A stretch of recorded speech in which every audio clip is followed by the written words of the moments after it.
Let's go ahead and get started. This is the March Aero Club safety meeting.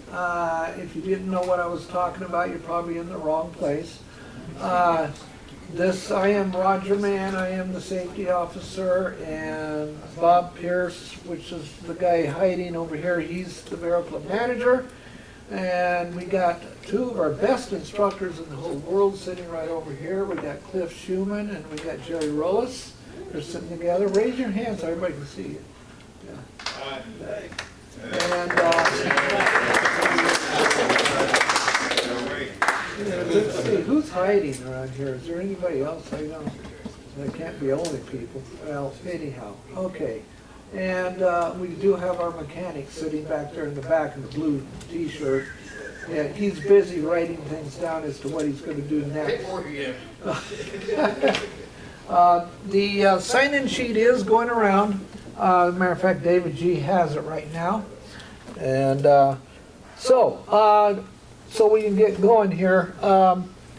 We have a particular agenda that we go through, and usually what we do is we introduce new people, anybody that's not been introduced before in this meeting, and who has not been introduced in this meeting. Okay, stand up, introduce yourself. Hi, I'm Paige. Tell us more. Yeah, more. I'm 20. Where are you from? Where are you from? Oh, I'm from Northern California, but I moved down here probably like. What's Northern California? Huh? Which part? Oh, Leah. I'm from Redding. You're not really northern. Oh, That's all right. We'll take the it. Bay Area. You don't like him down south? They don't like them. Yeah. Okay, next. I'm Gerald, Hey, Gerald. and she's from Southern California. Absolutely. I'm Her from mother's from Northern California. I lived in Northern Yeah, that's California that's for a right. while. Yeah, you born. Okay, but still. First time meeting, first time flyer, me and her. She hijacked. I was like, I'm fly. And she hijacked. Oh, that sounds like a good idea. Nice. Group activity, I like it. And That's it. thank you. You're paying for it, aren't you? Yep. Yeah. Yeah. Yeah, see, she's going, yes, yes. Well, that's good. Welcome to the Aero Club. Okay, anybody else? I know we got most, I guess Cliff introduced a few people last time, so I guess that's about it. Yeah, well, I guess, you know, there are a couple people that have been away from here for a while. They're almost like new. Yeah, yeah. Just three went off. Yeah. Huh? It did? Oh, okay. So that means something. All right. Let's see. Let me think about what. It says source PC, no signal. Yeah. Okay. So it might be this one thing that we did before. Okay. Gee. Here we go again. Okay. If I remember rightly, there was one unit down here that you had to hit. I didn't even realize it was doing that. Hit the enter key, see what happens. Okay, I can't find the button. Well, that's not really going to do anything. Okay, while we're doing this, has anybody done something new with an airplane, like get a pilot's license, solo for their first time, crashed an airplane for their first time? Come on, I know we've had people do things, I know we've had some solos. Yeah. I recently passed my instrument written.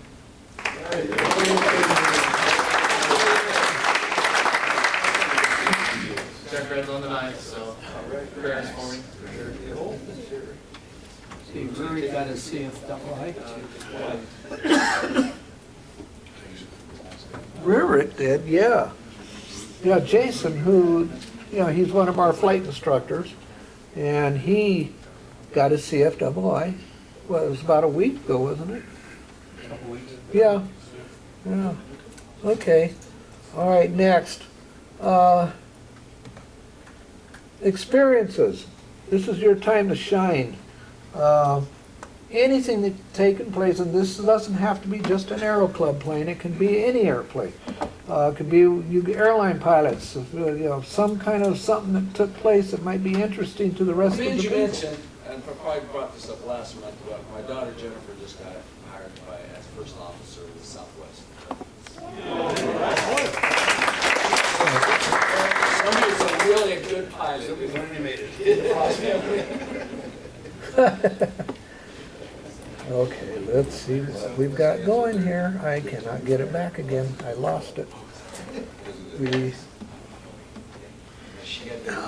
See, we had a thing down here that used to, it would, yeah, I did that. Yeah, I already did that. And it didn't do anything. Okay, if I have to go through all this again, we may not get it back in time. Is anybody familiar with General Atomics? Yeah. How are you? Oh, boy, I can't believe it. This is getting to be so I was a guest ridiculous. speaker 2 weeks ago for them. I'm a subject matter expert in safety. And I was at the Didn't El do Mirage anything in last time. Great View, where they manufacture and fly. Well, we may be in trouble again. I wished I had started this earlier. This happened earlier, just before I started the meeting, and I had to go through all kinds of things to get it back. And We may end up just doing the meeting verbally, because this has just become almost impossible. What's that? As well. And it's a presentation that was developed by Dr. Bill Johnson. I don't know if you've heard of him, but he's the head of science and technology for the FAA. And I've taken that presentation and adopted it to my own presentation from time to time. And had a great time with them. They're, Well, that's weird. Wonderful organization, very And I don't large even know if we need it. organization all around the world. So pretty Because the only thing we're supposed to do is that one right there, just to make sure that it, okay, you just shut everything off. General Atomics. They make, we have the Reaper drones here that they make Okay. Yep, we're we're done for. Yeah, because I don't know how to get it back. I really don't. I don't know how to get the, because when I did it earlier, just before we started, we went through all kinds of stuff trying to get it up there and see. And, see, no signal, no nothing. Yeah, we lost it completely. Okay. Guys, we're gonna have to do this totally manually. We're just gonna have to verbally do this because it's gone. Okay.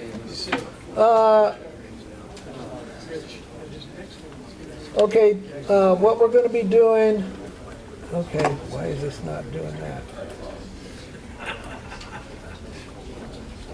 Okay, Bob's gonna get up and talk for a few minutes, and then what we're gonna talk about tonight basically is gonna be, the videos would have been really nice to have, but I guess we're not gonna have it. It's gonna be on, have people heard of what they call the get out of jail card? Yes, that's what. Okay. Yeah, the NASA form, some of you know about it, some of you do not. That's why we're doing this tonight, is to make you aware of that program. That's what we're going to be talking about tonight. But first, before we do all that, let's see. I want to make sure that we don't have anybody else. John, did you want to say anything tonight or talk about your clearing official duties? No, I try and sneak up on people. Yeah, I noticed. Yeah, you do. John is our ops officer, and he's in charge of the clearing officials.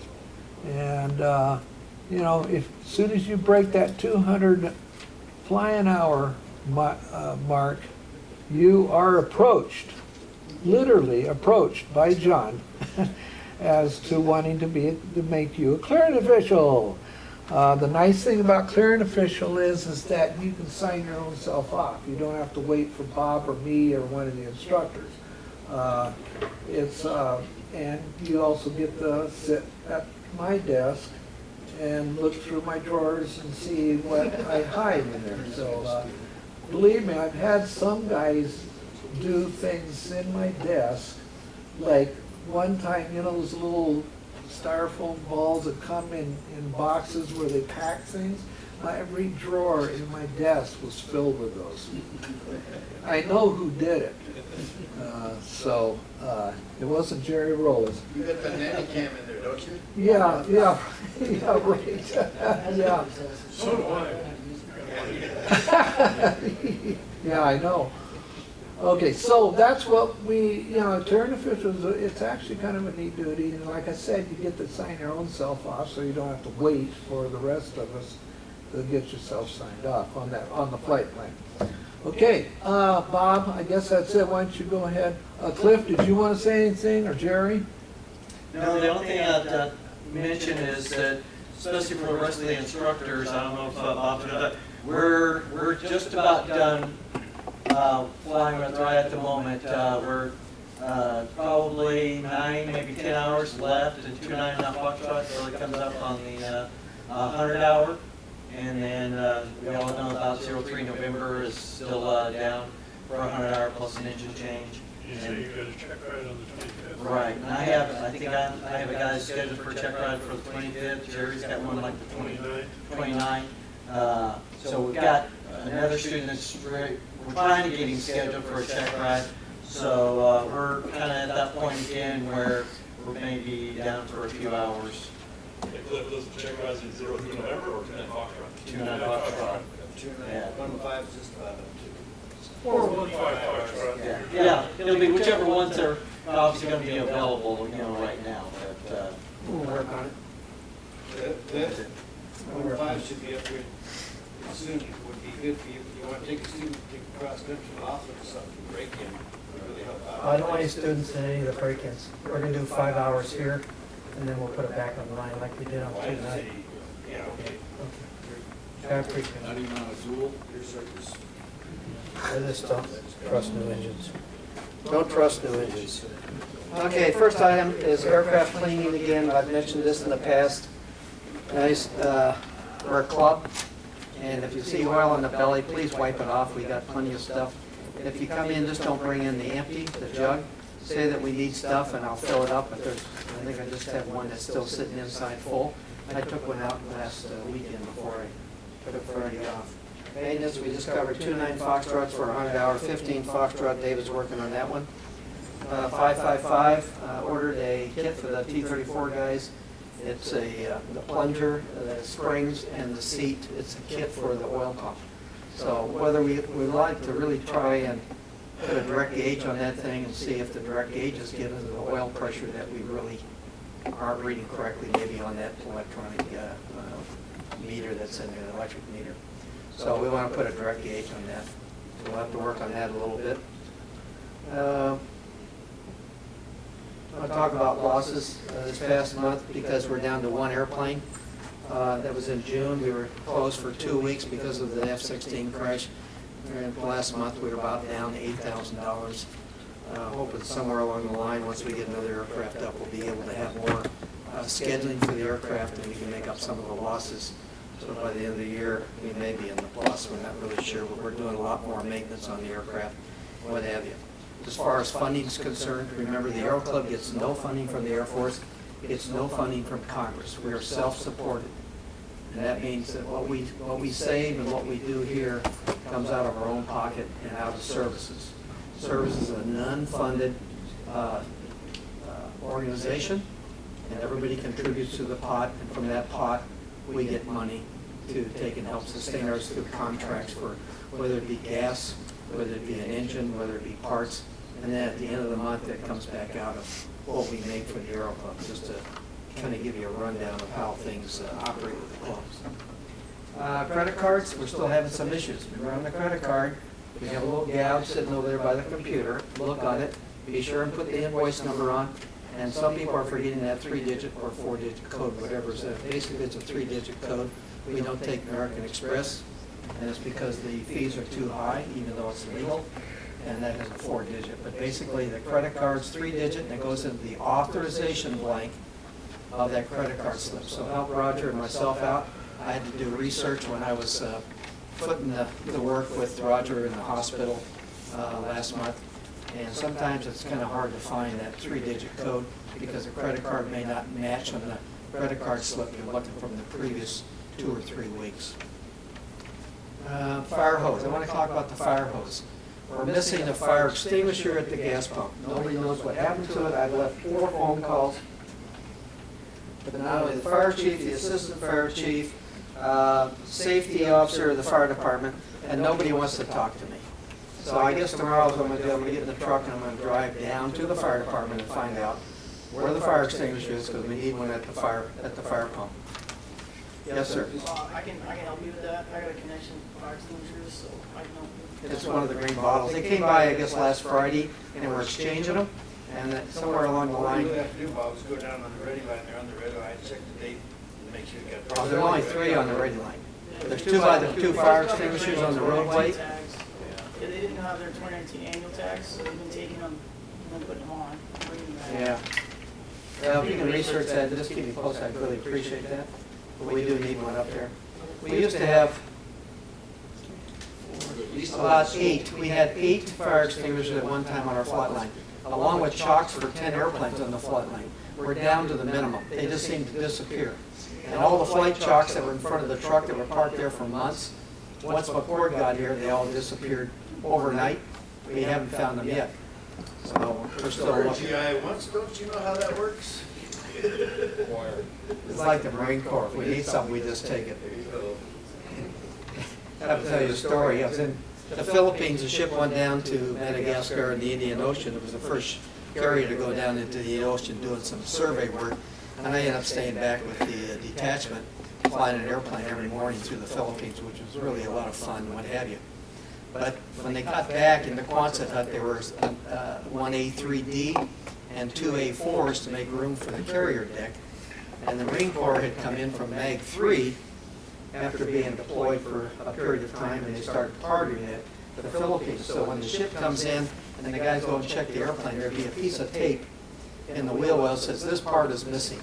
This part is missing. This part, they need it for their own airplanes. Well, the word went out in a hurry, and next thing you know, here comes the C-130 out of Iwakuni with all the returned parts. It hit the fan.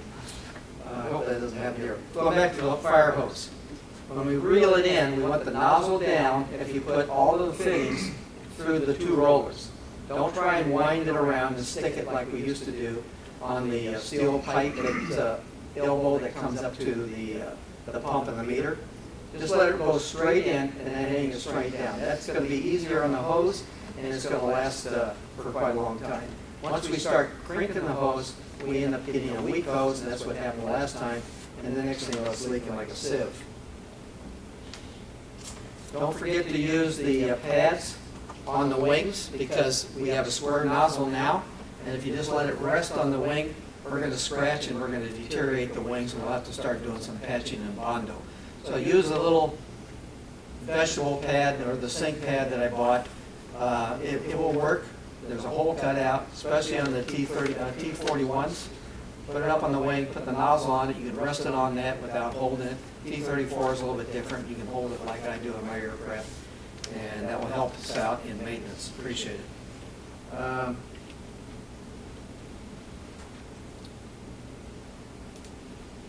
Use the map. I want to talk about grounding and items that we write up in the for the aircraft. Sometimes we get little notes, and it's stuck on the board sheet, and it says this needs to be fixed, or it's pulling to the left, or what have you. There's 2 things that we need to look at. The 798 is the white sheet that's on the board that you check to see who flew it last, how much flight time it's been on there, and if the hobs and the tag numbers are correct when you check out an airplane. So it needs to be written in there. If it's an item of seriousness that you think the aircraft should be down, where should it go? Where's the next place it's going to go? I hear one says a computer. All in favor? We put it in the forms and he put it. That's right. I said, once the forms are done, it's got to go in the computer because someone can still check it out and not realize what he's doing with the item in the form on the 781. So if you think it's a grounding right, talk to Roger or myself or David, and we'll make sure that the airplane isn't going to be flown if it's serious. And I'm thinking about whether it's a spring for a handle or whether it's a problem with the seat that's broken. You don't want somebody to take off and have the thing move back aft and then cause a crash, because the first thing you want to do is hold yourself, and you want to pull yourself forward to get back up into position to fly the aircraft. Well, that doesn't, it just pushes the nose further up in the air and you stall it, and then it's crash spin, you know, whatever those songs used to be when I was a cadet. So anyway, that's all I have, and have fun. Anything good? David G, all in maintenance? We can have to be something good. Okay. Since we have no video, we're going to be talking about it. We really don't need much video because basically all this is talking about is the NASA form. The only thing I can't show is some of the statistics and of course the form itself. Most of you here probably already know what the form looked like. According to NASA, the forms are filled out literally just every day. They get thousands of them from the airline pilots. Of course, an airline pilot's always watching out for his career, so he fills out that form a lot. Okay, what is what we term the NASA get out of jail card? Well, basically, let me just give it exactly. Wow, nothing works. It's amazing. I can't even get this thing to move. Okay. All right.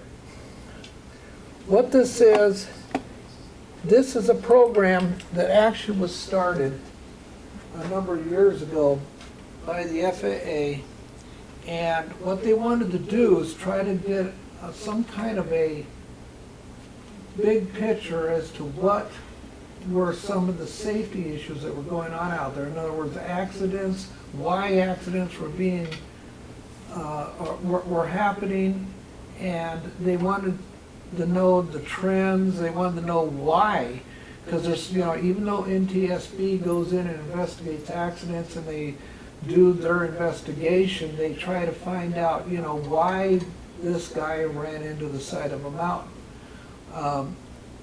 A lot of times when these airplanes crash, unless it has a cockpit voice recording or something like that, the NTSB has to really do a lot of educated guessing, okay?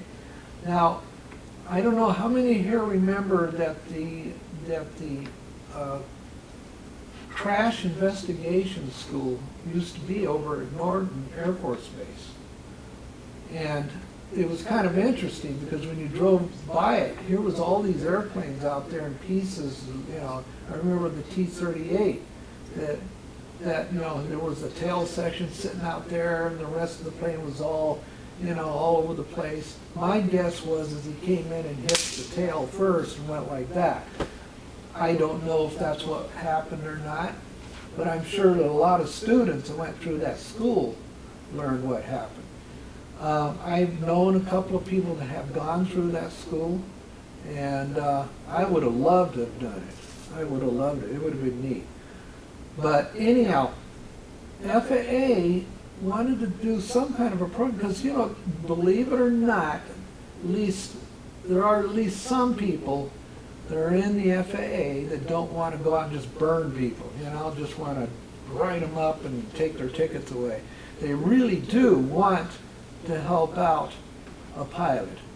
And so one of the things that they did with this program is that this program would be a kind of a, okay, I did something wrong.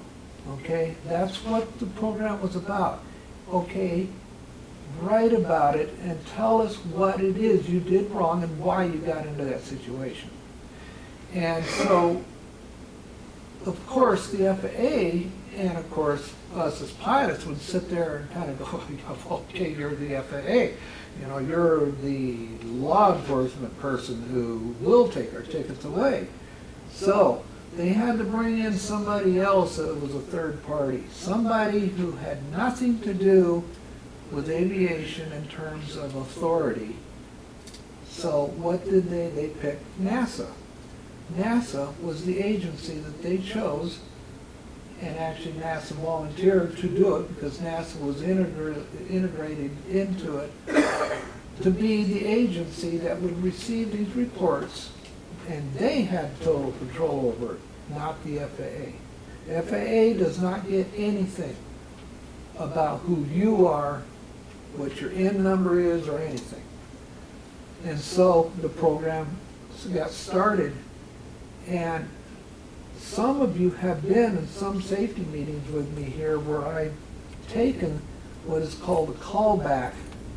It's a magazine that NASA produces for aviators on what they did wrong and what led to a situation that could have been an accident.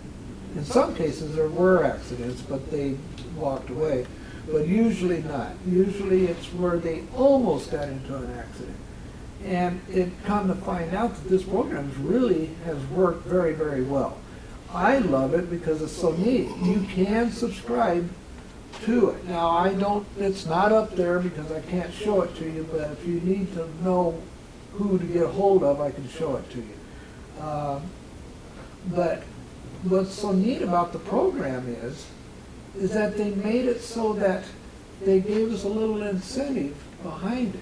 And that incentive is that if you break a federal aviation violation or something like that, and you know you did it, and it was unintentional, in other words, you didn't just deliberately on purpose, you know, fly your airplane upside down over the top of the, you know, Empire State Building or something,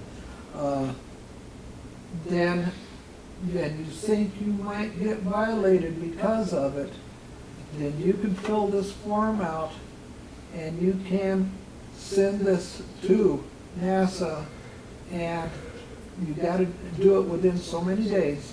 And I got it in the slide, but I think it's 10 days. I think it is. Where you got to get it into them. You can mail it too. You can physically just fill out the paperwork and mail it to them. You got 10 days to get it in, and if FAA goes after you, NASA steps in and goes, look, this guy fessed up. This is what he did. He knows he did it. He knows what he did wrong, and therefore, this is it, and FAA doesn't do anything to you, okay? Now, the only thing about it is that you only get one of those graces once every 5 years, okay? So just don't do it again. They're assuming that you're going to be an honest pilot, okay? They're assuming that you want to be a good pilot and not break the rules. And I think most of us here are like that. I'm pretty sure that most of us, except maybe Bob, most of us here were pretty much very wanting to follow the regulations. And they bank on that fact.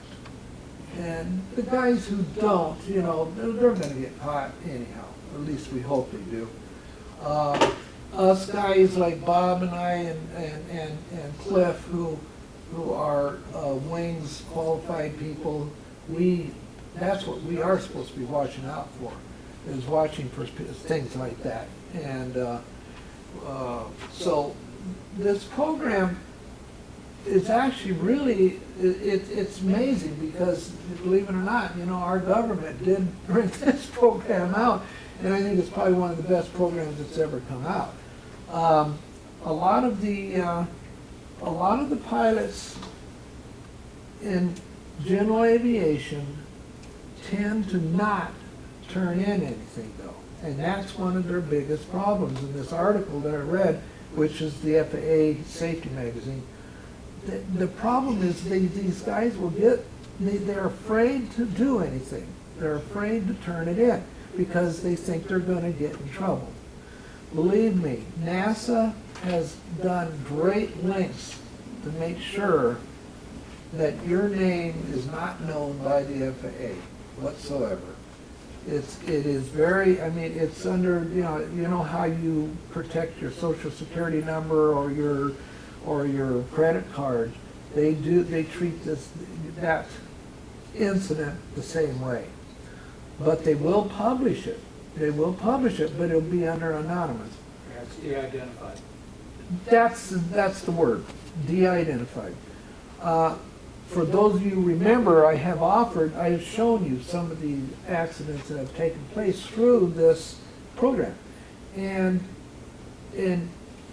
what happens is FAA looks at this and goes, okay, this guy, one of the examples I showed in the magazine was, why was it these guys were doing runway incursions and going over the line onto the runway side?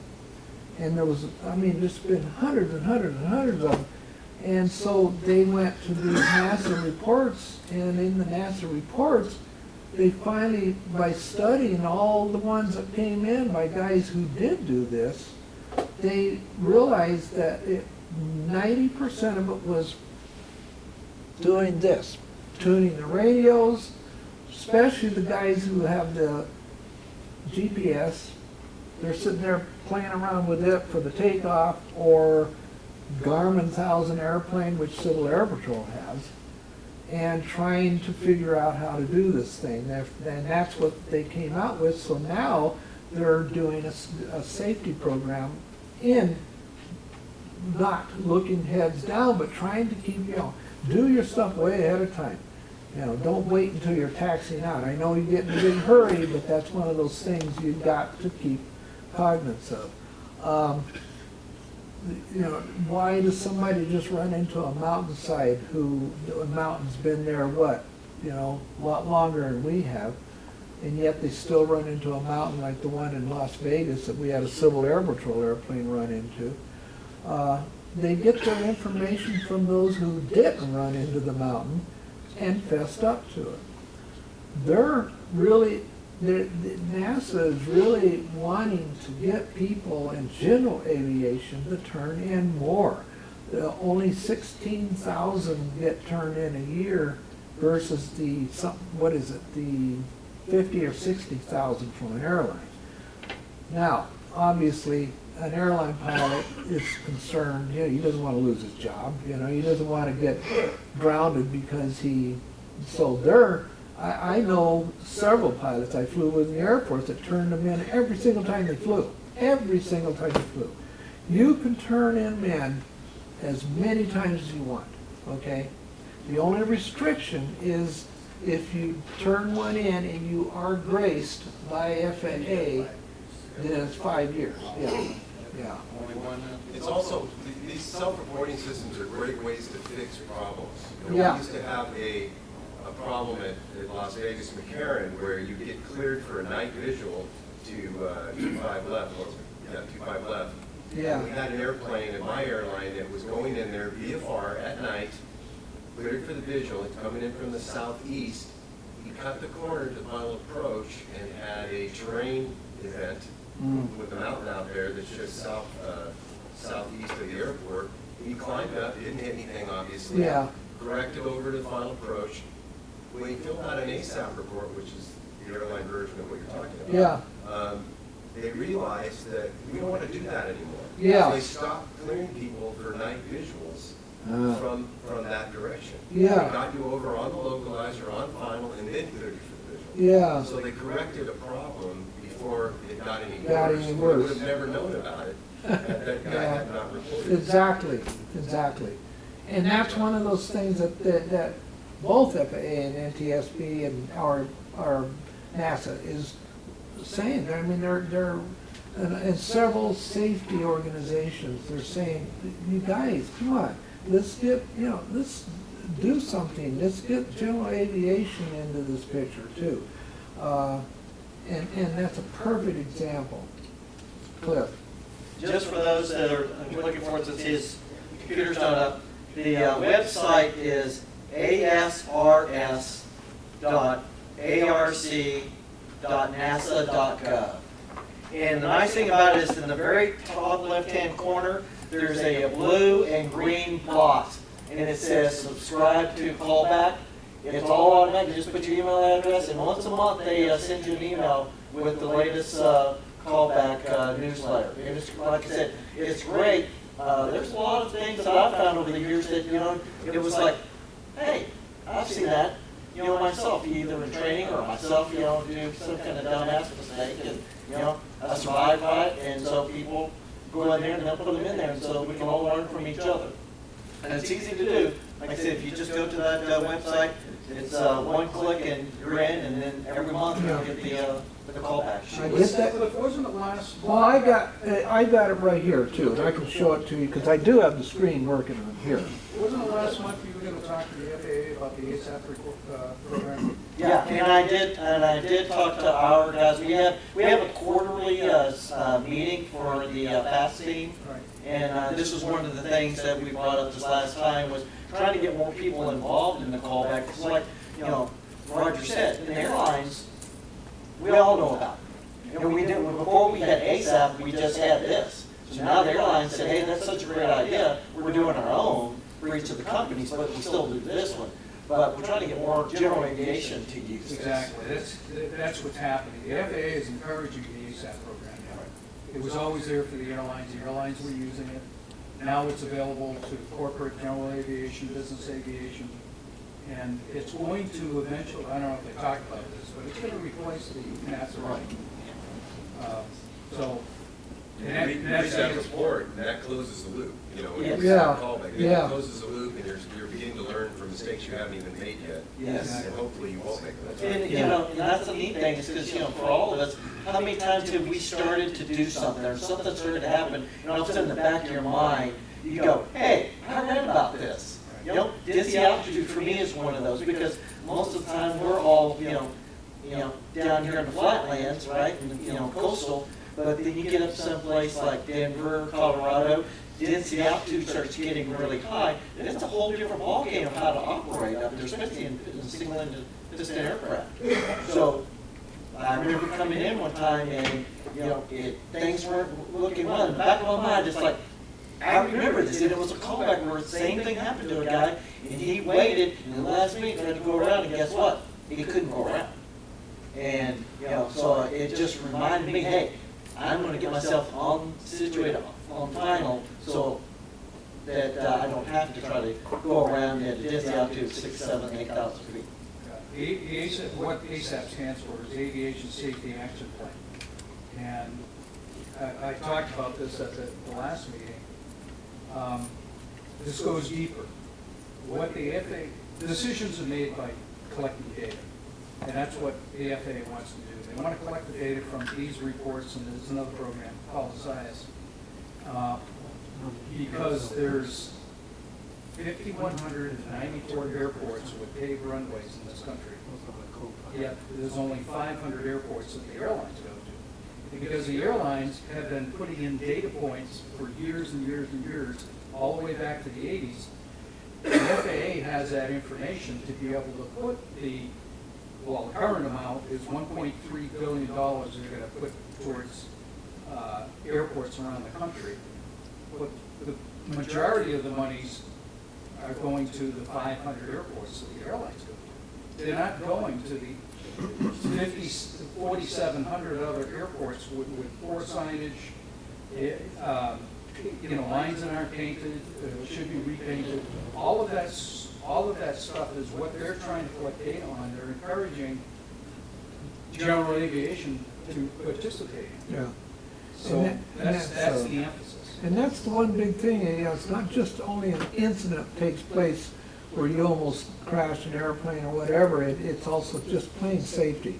I mean, if you see that the runway markings are faded so badly, Chino, I guess, was in that situation recently.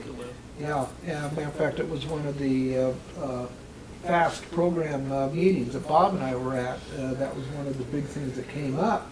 And this is the program that you would you put that in there, I couldn't read the doggone sign, and that's why the tower yelled at me, So, that's one of those things you gotta keep thinking about. It's reporting what it is of something that went wrong or is wrong. So it's not just only your incident where you almost did something wrong, but it's also something where, hey, this airport isn't exactly got what I need to be safe landing. And of course, your story is perfect for that. Let's see, what else? For those of you who want to see, I do have it in visual form up here, and what the address that you can go to. Advisory Circular AC 00-46E is the Aviation Safety Reporting System, ASRS. And I got also a site that you can go to for that. And that's the Advisory Circular, which is an FAA. And it explains everything about what we talked about tonight. Let's see. Is there anything that anybody wants to add to this? I welcome the interaction from the audience. Because that's something I think, I'm just one person, Cliff is one person, Jerry's one person. We don't have all the answers, and a lot of you guys out there have got a lot of hours. I mean, I'd love to add up all the hours we got sitting out here. I'll bet you it runs up in hundreds of thousands of flight hours that you guys have had. Little caveat to the get out of jail free if you're doing something illegal, or if you're flying beyond the scope of your certificate, you're not going to get out of jail free. Yeah. That is one Yeah. safety. If you do something like steal an airplane, obviously you can't fill out the devices. No, that doesn't do any good. Or I bet you what you just said was like, for example, say your medical's expired and you accidentally went out there and flew, not intentionally. Right. And you turned yourself in on that, I think they would cover you still. It would, I think it If would it's too. not But if you're flying, intentional, right. Yeah. for example, if you're a VFR pilot, you file an IFR flight plan, you file on, you fly IFR and you get caught, yeah, that's not going to be. Yeah, not gonna be able to get out. they do I put a bet little. you if you could word it in a way that I was so stupid I didn't know and I made this mistake, you would get off. But I mean, that's the line, and I'm saying, if some guy did that as a mistake, I think he's still going to be covered. But if he does something intentionally violating the regulations, he knows what the regulation is, he violates it. No, it's not meant for that. I went and heard it over the A's game. They're probably not going to let you out for that. Well, they say currency. If you fly out of currency, that's one of those things that they throw in there. Qualifications. Currency is wrong. Qualifications. If you try to fly a multi-engine airplane and you only have a single engine land, yeah, that won't fly either. So, let me just read real quick what they have here. If you unintentionally commit or think you committed a rule violation, fill out the ASRS report online or download a paper copy and you can mail it in. You got 10 days from the event for them to receive the protection of the program.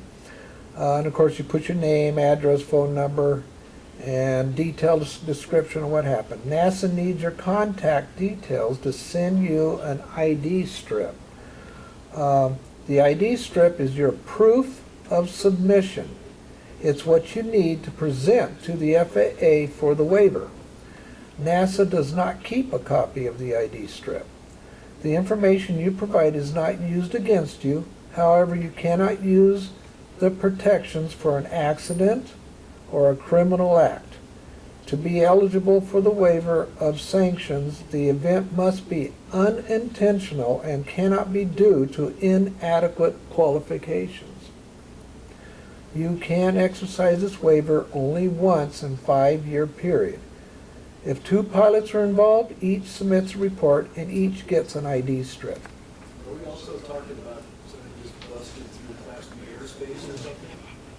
You get violated there, but you're gonna know that pretty much right away. Well, it kind of depends on what, did you? Did it inadvertently. Yeah, if you did it It could be inadvertently. inadvertent. I mean, I could, Yeah. yeah, I could think of some ways it would be inadvertent They're and. gonna know who you are by your time number and all that. Oh, yeah, but see, that's the point. The FAA does try Yeah. to take enforcement action, and you can take your de-identified strip and say, Yeah, that's the point of the program, is that if you know you did it, and obviously you would have, And they're probably gonna let you know in flight you just broke airspace. yeah. So they're starting Oh, they probably will, yeah. And they'll probably want, yeah. Here's a rasher. out of it, and you pull it out. That's right. It's called a rasher. It's a staple we use in air traffic control. We tell the pilot, possible pilot deviation, give us a phone call. And in my 30 years of air traffic control, I probably talked to maybe 2 dozen pilots who have done something they weren't supposed to do. Each and every time I tell them, fill out and ask for one. Is that right? I do, yeah. Yeah, yeah. So you got one of those every 5 years. Yeah, one of those every 5 years, yeah, so, And the controllers can fill those out. Yes. Yes. Yes. yeah, yeah, So actually, can yeah. dispatchers, mechanics. Yeah. Mechanics, yeah, David. Can you get me a stack of them? Yeah, I'll make sure tomorrow, first thing. Okay, anybody else has anything to say about what we're doing? Off subject, on subject, sideways, upside down? Gavin? How's junior OTC doing? It's doing great, and our program probably owes a thank you to several people in this room. Dylan Walker, I've been doing ROTC since 2012, and Dylan Walker was the first cadet I've ever had that earned his license, and we made, I can assure you, we made a very big deal out of it. Oh, There yeah, aren't oh, very yeah. many junior ROTC guys that get the junior ROTC wings on their uniform, so Wow. we knew it was coming. In fact, I was flying out here the day he took his check ride. And so, yeah, I'm very happy with the instruction that he got out here. I was thrilled for him. And for those of you that don't know, he's got a full ride ROTC scholarship that he was allowed to point anywhere he wanted. He took it to Embry-Riddle Prescott. Oh, wow. And he's going to be an aviation engineer of some kind. And Yeah.